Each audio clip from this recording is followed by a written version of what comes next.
प्यारे बच्चों, आज हम राम लक्ष्मण परशुराम संवाद के दूसरे पद का भावार्थ जानेंगे।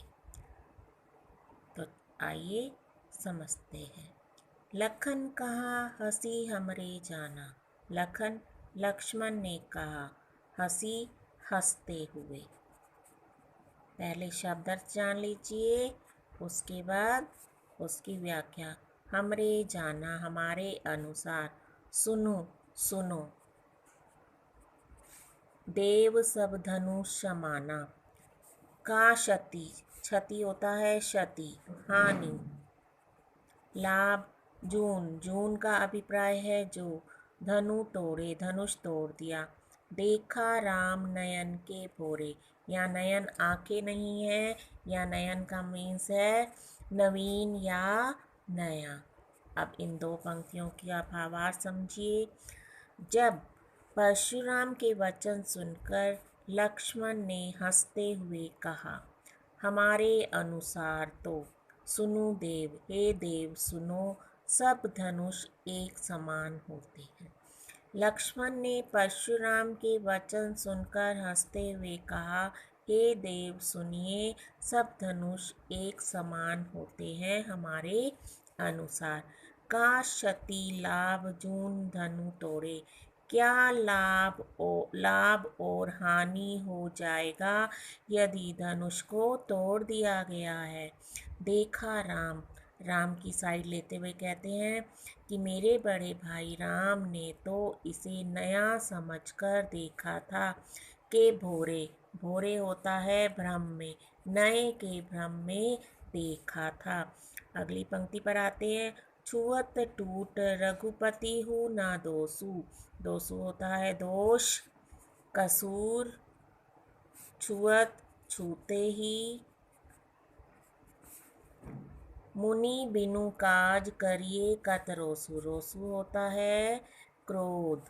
बोले चिते, चिते मतलब देख कर। परसु की ओरा, परसु परशुराम के हथियार का नाम है फरसा। रेसठ, सठ मीन्स होता है मूर्ख। सुनेहु सुभाव, सुभाव होता है स्वभाव, न मोरा मेरा। अब पंक्तियों का भावार्थ समझिए। लक्ष्मण ही कह रहे हैं कि यह तो छूते ही टूट गया, इसमें रघुपति, रघुपति यानी राम का कोई दोष नहीं है। मुनि हे मुनि, आप बिना काम के ही क्रोध कर रहे हैं। बोले चिते परसु की ओरा। अब परशुराम जो है अपने फरसे को दिखाते हुए कहने लगे। रेसठ, लक्ष्मण को कह रहे हैं, हे मूर्ख, सुनेहु स्वभाव न मोरा, क्या तूने मेरे स्वभाव के बारे में नहीं सुना है। अगली पंक्ति पर आते हैं। बालकू बोली बधऊ न तोई। परशुराम कह रहे हैं बालक समझकर, कि बालक को बोलते हुए देखकर वध मत, वधो वध करना, मारना तो ही तुम्हारा। केवल मुनि जड़ जानई मोही, जानई जानते हो। बालक समझकर मैं तुम्हें नहीं मार रहा हूँ, तुम तो केवल मुझे एक साधारण मुनि ही मान रहे हो। मैं कोई साधारण मुनि नहीं हूँ। अपनी प्रशंसा करते हुए कह रहे हैं परशुराम। बाल ब्रह्मचारी अति कोई, मैं बाल ब्रह्मचारी हूँ, बचपन से ही ब्रह्मचार्य के व्रत का पालन करता हूँ। अत्यधिक कोही, कोही होता है क्रोधी और रोसु होता है क्रोध। मैं बाल ब्रह्मचारी हूँ, अत्यधिक क्रोधी स्वभाव का हूँ। विश्व विदित, विश्व विश्व संसार, विदित जानता है, सारा संसार जानता है कि मैं क्षत्रिय कुल का विद्रोह करने वाला हूँ। क्षत्रिय कुल का नाशक हूँ, विद्रोही हूँ। अब क्षत्रिय कुल कौन सा होता है? जो राजा महाराजा लोग जो होते हैं वो क्षत्रिय कहलाते थे। पहले समय में 4 भागों में मनुष्य को विभाजित किया गया था। एक मनुष्य की जाति होती थी क्षत्रिय, जो राजा महाराजा होते थे। दूसरे होते थे ब्राह्मण, तीसरे होते थे वैश्य और चौथे होते थे शूद्र।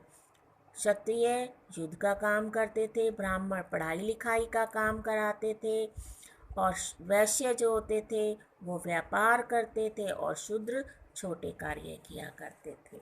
अब यहाँ पर परशुराम जो है बाल ब्रह्मचारी हैं, वो तो मुनि हैं यानी ब्राह्मण प्रजाति के हैं। उन्होंने कहा है कि सारा संसार जानता है कि मैं क्षत्रियों के कुल का द्रोही हूँ। अब क्षत्रियों के कुल के विद्रोही क्यों बने, इससे संबंधित भी एक कहानी है।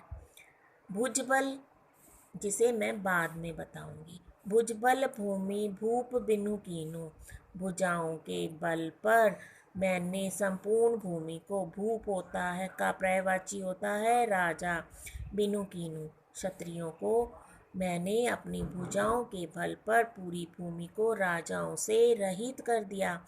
यानी मैं क्षत्रियों का विद्रोही रहा हूँ, राजाओं का विद्रोही रहा हूँ और मैंने अपनी ही भुजाओं के बल पर सारे राजाओं को मार दिया था। कब कब मारा? विपुल बार। विपुल होता है अनेक बार। अनेक बार मैंने पूरी भूमि को राजाओं से रहित कर दिया। और फिर भूमि का क्या किया? महीदेवन। महीदेवन को कहा जाता है ब्राह्मणों को। मही के देव, मही होता है पृथ्वी के देवता। पृथ्वी के देवता जो हैं वो किसे कहा गया है? ब्राह्मणों को कहा गया। दीनी, दीनी को अभिप्राय है दे देना। फिर से पढ़ते हैं। मैंने अपनी भुजाओं के बल पर पूरी भूमि को राजाओं के बिना कर दिया अनेक बार और उस पृथ्वी को ब्राह्मणों को दान में दे दिया। सहस्र बाहु छेदन निहारा। पहले पद में भी सहस्र बाहु की बात की है। कहते हैं कि सहस्र बाहु राजा के समान वह मरने योग्य है। छेदन निहारा मारने योग्य है। परसु विलोकी महीप कुमार की, हे महीप, महीप होता है राजा, राजा का कुमार, राजा पुत्र, राजकुमार भी कह सकते हैं। हे राजा के पुत्र, लक्ष्मण को कह रहे हैं मेरे फरसे को विलोकी देखो। हे राजा के कुमार, तुम मेरे फरसे को देखो। इसने क्या किया है? ये सहस्रबाहु को मारने वाला है। मार दिया था इसने। मेरे इस फरसे द्वारा ही मैंने क्या किया था? सहस्रबाहु को मारा था। अब दोहा शुरू होता है। ये दोहा भी किसके द्वारा कहा गया है? परशुराम के द्वारा। मातु पितहि जनी सोच बस, करसी महिष किशोर। महिष किशोर, महीप कुमार एक ही बात है। लक्ष्मण है राजा का पुत्र। हे राजा के पुत्र, तुम अपने माता और पिता को जानो, सोच के वश में कर रहे हो, दुखी कर रहे हो। क्यों कर रहे हो? आगे जानिए। गर्भन, गर्भ में। अर्भक होता है बच्चा या शिशु। दलन का अभिप्राय है मारने वाला। मेरा यह फरसा जो है, यहाँ से शुरू करेंगे। परसु मोर, यह फरसा मेरा जो है अत्यधिक घोर होता है, भयानक। मेरा यह फरसा अत्यधिक भयानक है, जो गर्भ में पल रहे शिशु को भी मारने वाला है, मार सकता है। फिर से जानते हैं। लक्ष्मण और परशुराम के कथन चल रहे हैं। लक्ष्मण ने हंसते हुए कहा, हे देव सुनो, सभी धनुष तो एक समान होते हैं। कोई अगर धनुष टूट गया है उससे क्या हानि और लाभ हो सकता है? राम की तरफ लेते हुए कहते हैं, राम ने तो इसे नया समझकर छुआ था, लेकिन यह तो छूते ही टूट गया।